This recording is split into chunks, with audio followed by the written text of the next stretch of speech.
আসসালামু আলাইকুম সবাইকে, কেমন আছেন সবাই? আশা করি সবাই অনেক অনেক ভালো আছেন। আজকের ভিডিওটা আমি রান্নাঘর থেকে শুরু করছি। আজকে আমি আপনাদের সাথে একটি ছোট ব্লগ ভিডিও শেয়ার করব। আশা করি সবাই আমার পাশেই থাকবেন।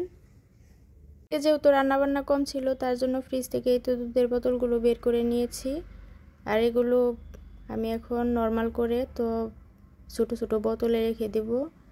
তার জন্য এই তো ছোট ছোট বোতলগুলো নিয়ে নিয়েছি। আর এইভাবে এখন সবগুলো বোতলে পরিষ্কার করে ধুয়ে নিয়েছি। আর এবার আমি পরিমাণ মতো দুধগুলো ঢেলে সংরক্ষণ করে রেখে দিব ফ্রিজে।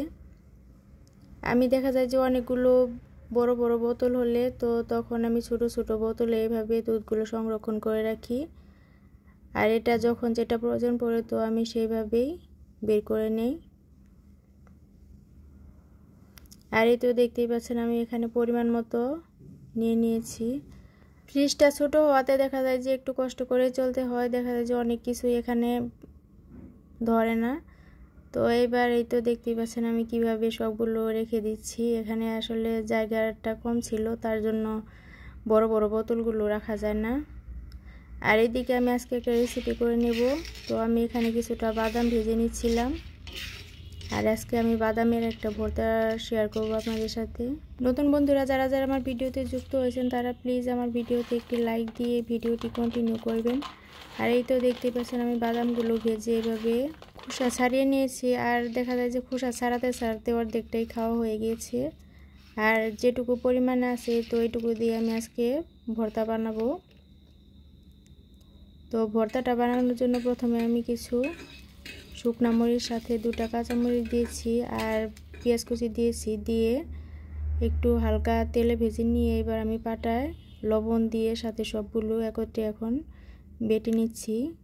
শুকনা মরিচটা বাদাম ভর্তায় দিলে খেতে কিন্তু অনেক বেশি ভালো লাগে। আর এখানে আমি কোনো রসুনই দিইনি। বাদাম ভর্তায় দেখা যায় যে রসুন না দিলেই ভালো লাগে। তো এবার আমি অল্প অল্প করে বাদাম নিয়ে পাটায় বেটে নিচ্ছি। এই বাদাম ভর্তাটা খেতে যদি খুদের ভাত সাথে হয় তাহলে কিন্তু আরও বেশি মজা হয়।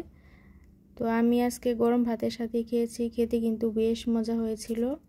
আজকের ভিডিওটি একটু হলে ভালো লেগে থাকলে আপনারা আমার পেজটি সাবস্ক্রাইব করে পাশেই থাকবেন। আর আমি কিন্তু আপনাদের পাশে সবসময়ই থাকার চেষ্টা করি। আর এই তো কথা বলতে বলতে আমি কিন্তু বাদামগুলা 2বার বেটে নিয়েছি। আর এইভাবে ভালোভাবে ফিনিশিং হওয়া পর্যন্ত আমি আরও 2টা বাটা দিয়ে নিয়েছি। আর এটা দেখতেই পাচ্ছেন কিভাবে একদম ফিনিশ করে নিচ্ছি। আর এটা একদম সফট বাটা হলে কিন্তু খেতে ভালো লাগে। তো বাদাম বাটা যদি একদম দানাদার একটু একটু থাকে তাহলে কিন্তু খেতে অতটাও ভালো লাগে না। আর এই তো এখন সবগুলো এখন আমি একটা প্লেটে উঠিয়ে নিয়েছি। দেখা হচ্ছে অন্য কোনো ভিডিওতে। আল্লাহ হাফেজ।